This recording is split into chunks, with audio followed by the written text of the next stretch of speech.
I have a personal question for you because I know how much you like this. The First Lady put the stakes of the 2016 election in very personal terms in a speech that resonated across the country. And she really spoke the concerns of a lot of women, LGBT folks, people of color, many others. And so I wonder now how you and the First Lady are talking to your daughters about the meaning of this election and how you interpret it for yourself and for them. You know,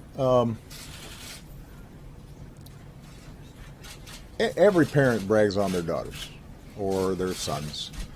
You know, if your mom and dad don't brag on you, you know, you got problems. But man, my daughters are something. And they just surprise and enchant and impress me more and more every single day as they grow up. And so these days when we talk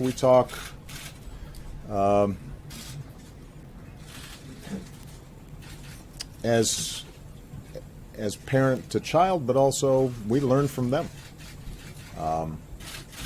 And I think it was really interesting to see how Malia and Sasha reacted. They were disappointed. They paid attention to what their mom said during the campaign and believed it because it's consistent with what we've tried to teach them in our household and what I've tried to model as a father with their mom and what we've asked them to expect from future boyfriends or spouses. But what we've also tried to teach them is resilience, and we've tried to teach them hope, and that the only thing that is the end of the world is the end of the world. And so you get knocked down, you get up, brush yourself off, and you get back to work. And that tended to be their attitude. I think neither of them intend to pursue a future of politics, and in that too, I think their mother's influence shows. But both of them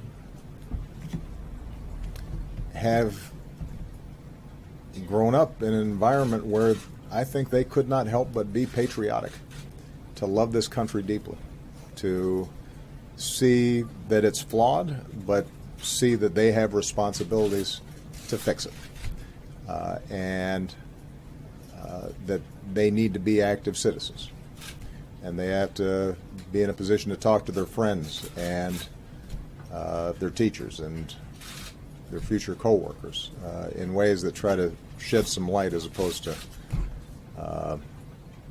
just generate a lot of sound and fury. And I expect that's what they're going to do. They do not. They don't mope. And what I really am proud of them, what makes me proudest about them is that they also don't get cynical about it. They have not assumed because their side didn't win or because some of the values that they care about don't seem as if they were vindicated, that automatically America has somehow rejected them or rejected their values. Or I don't think they feel that way. I think they have, in part through osmosis, in part through dinner time conversations, appreciated the fact that this is a big, complicated country and democracy is messy and it doesn't always work exactly the way you might want. It doesn't guarantee certain outcomes. But if you're engaged and you're involved, then there are a lot more good people than bad in this country. And there's a core decency to this country. And that they got to be a part of lifting that up. And I expect they will be. And in that sense, they are representative of this generation that makes me really optimistic. I've been asked, I've had some off-the-record conversations with some journalists where they said, okay, you seem like you're okay, but really, what are you thinking? And I've said, no,